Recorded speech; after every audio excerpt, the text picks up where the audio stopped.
Have you ever wondered why some people seem to reach every star they dream of, while the rest of us remain stuck on the ground, bound by the invisible threads of procrastination?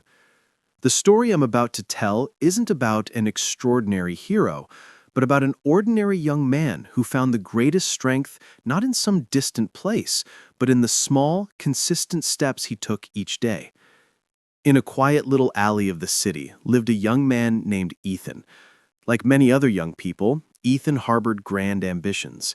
He dreamed of one day wearing the uniform of a civil servant, having a stable job, a secure future that would make his parents proud.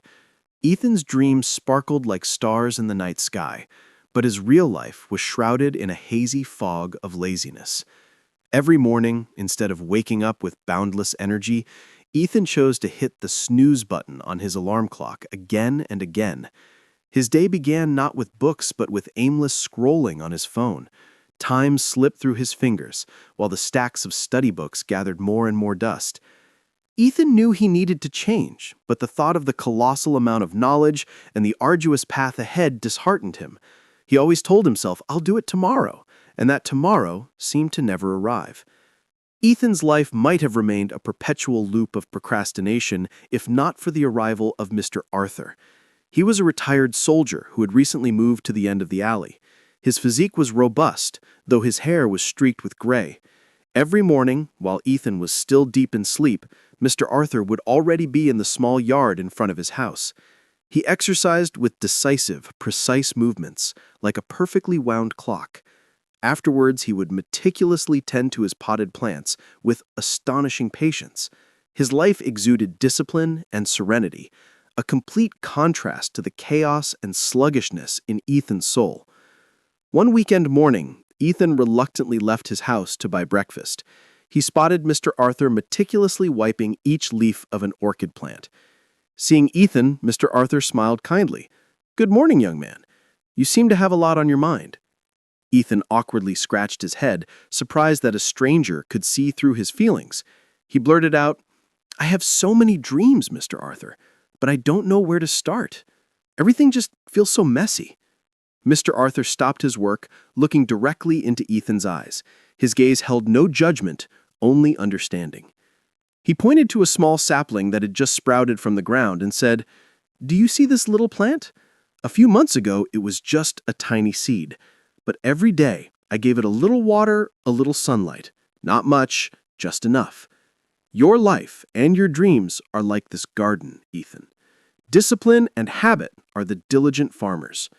The seeds you sow today, no matter how small, if tended to consistently every day, will surely grow into a sturdy tree tomorrow.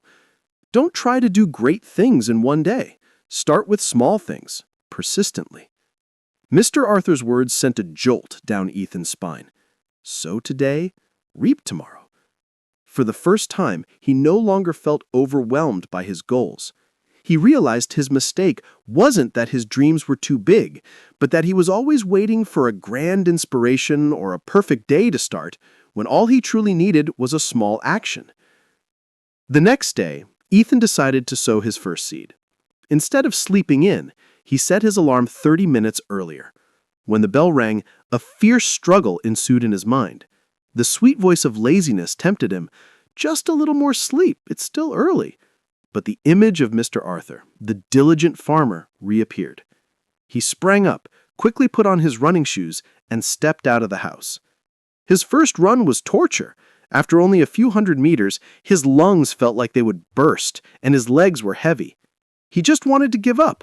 But then he saw the familiar figure of Mr. Arthur exercising at the end of the alley. A nod and an encouraging smile from the old man seemed to infuse him with strength. He gritted his teeth and continued, one step at a time. That day, he only ran for 15 minutes, but when he returned home, drenched in sweat, he felt an unprecedented sense of pride. He had conquered himself. The second seed was sown that evening. He sat down at his study desk, setting a goal to study for exactly 1 hour. His phone next to him constantly vibrated with tempting notifications. His mind wandered to movies and games, but he had made a promise to himself. He turned off his phone and focused on the words. The hour passed slowly, but he eventually completed it. Day after day, week after week, he maintained those two small habits consistently. There were tiring days, moments of discouragement, but he didn't give up. Gradually, what had once been torture began to feel easier. 15 minutes of running turned into 30, then 45 minutes. He felt his body grow stronger, his mind much clearer. 1 hour of studying became 2, then 3 hours. Knowledge was no longer a fearsome enemy, but gradually became a familiar friend. Ethan was no longer the sluggish young man he once was. He woke up with a clear purpose. He no longer wasted time on unproductive activities. His transformation wasn't loud or dramatic. It unfolded silently, like a sapling growing a little taller each day. Mr. Arthur was still there, like a silent lighthouse, giving him a confident nod every morning. Then, the most important day arrived, the civil service entrance exam. The night before the exam, Ethan felt no anxious sleeplessness. He experienced an unusual calm, the calm of a farmer who knows he has tended his field to the best of his ability. He wasn't hoping for a miracle. He believed in the fruits of hundreds of days of diligent sowing. Stepping into the exam room, seeing the tense faces around him, he took a deep breath. When he turned over the exam paper, the questions that appeared didn't faze him. They were old friends he had met every night at his study desk. He answered carefully and coherently, each stroke of his pen a crystallization of sweat and perseverance. On the day the results were released, Ethan's heart pounded as he scanned for his name on the list of successful candidates. And then he saw it. Ethan Miller.